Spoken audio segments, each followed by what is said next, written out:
there to the end of regulation where these two teams could have their seasons determined. Certainly so. It was a gut check for Niagara. They stepped up and passed that test. A test for Canisius. Could you finish off a ball game and show that you belong in the upper echelon of the map? They didn't pass it, but now all of a sudden both of them get a retake on the test. Garrison from the baseline makes it a 10-0 run and gives the Purple Eagles the lead. And Doug, I suspect the team that finally settles down and runs some good offense and gets good shots will win this ball game. Well, check for Niagara on their first possession. That was a good.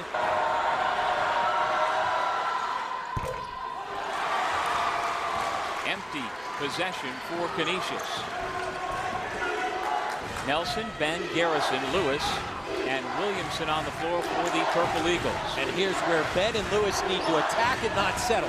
Attack the rim. Find good shots and don't settle for guarded deep shots. Tyrone Lewis with 16 points to lead the Purple Eagles on 6 of 18 shooting, including 4 of 13 from beyond the arc. 5 to shoot. Looks like he's getting ready to fire another one. Instead, he drives and puts up a wild shot. And that is a shot clock violation. Ball back to Canisius. Do what you do best. Tyrone Lewis is as good as anybody in this league when he attacks the rim. Just not playing with that type of confidence. He is a marvelous athlete who can knock down the outside shot, and certainly a difficult guard for anybody in the conference, but he's made it easy by taking so many bad shots. And that's a great point. He's made him easy to guard. Wow, how about the follow tip by Frazier? Can't guard that. Once again playing above the rim. Frazier now with 18 points. We're tied again at 64, and we should mention Greg Logan's playing now with uniform number 50 on instead of his customary 00 in the middle for the Griffs on defense. Ben to the reverse. Logan's in number 50, rips it down. Frank Turner on the fly, gets the blocking foul and a chance to go to the line. Does a great job for a small guard at getting himself to the rim, and not good enough to get the win in regulation. And Turner only 3 for 6 himself from the line here tonight. 14 points for the senior out of Atlantic City, New Jersey. And Canisius back up 1. And here's where Niagara's got to get some ball movement. Too stagnant. They got to move the basketball, find a good shot on the offensive end. Nelson swings to Ben from the baseline. One and done. Vasquez Simmons with a big rebound. And cleared some space when he came down with it. That's the extra 30 pounds of muscle he put on in this offseason. Paying dividends on that defensive backboard. Logan's called for the foul.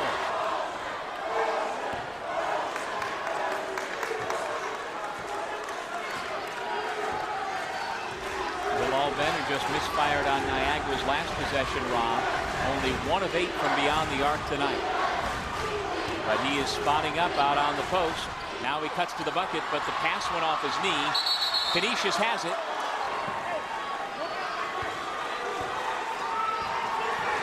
Under 2 minutes remaining in regulation. Canisius up 1 with their 4-year starter at the point, Frank Turner, in command. Frazier posting up, draws the double team, pass back out to Turner. Can he save it? He does, and it went off the hand of Garrison out of bounds. So a huge break, Rob, for the Griffs. And think of the 2 big hustle plays that Turner's made, including this one. Ball's going into the backcourt, smart enough to leave from the backcourt, or the front court, excuse me, so he doesn't get a backcourt. Goldsberry in the ball game, gets it into Turner as Canisius up 1, runs the offense with 10 to shoot. Goldsberry spins away from Garrison and with the left hand lays it in. Not 1 but 2 decoys. Turner running along the baseline, defense trailing him, and then as well Logan's posted up, but he stepped up the lane. That opened up the lane for Goldsberry. How about that set? Going to your junior from Troy, Ohio, who had not scored all night long, and now a deep 3 gives it back to Canisius. The 34th three-point shot attempt from Niagara, and many of them were like that one, a bad shot. Here's where Canisius got to be careful. They tried to hold the ball out during regulation a couple of possessions, and it got them stagnant, and they got bad shots late in the shot clock. 12 to shoot. Turner glances over at Tom Parati, his head coach. Gives to Goldsberry. Turner from on top of the MAC logo. Buries the three. Well, they got away with one there. Again, being a little stagnant. Trying to make this place a tough building for their opponents to come into. And now, despite the fact that they've missed all these threes, Niagara's got to get a three. Another air ball on the three by Lewis. As we said, just too many deep guarded threes, settling for bad shots. We said sometimes you live by the jumper, you die by the jumper. Looks like Niagara, despite team with the same basic core as we've seen over the last 2 or 3 years. Role. Now all of a sudden guys aren't playing their role. You're seeing Williamson raise up for important deep threes late in the game. You saw Cooley do the same thing. Those are not the shots that are going to win you ball games. Garrison has to fire away, and he hits the three. It's back to a 4-point ball game. That last shot was a three on the step back. Ooh, I tell you what, from that angle, looks like his toe was on the line. Yeah, I'd say a 2 from that angle, but maybe we've got another better look. Well, still looks like a 2 to me from there. Video replay as to whether or not it was indeed a 2. And a number of highlight reel slam dunks. 6 on the game. Just a little under his season average. Williamson grabs the miss with 20 seconds left in OT. Door still open. Niagara needs a quick shot. Lewis, better look that time, and he gets it to go. Oh my, it's not over yet.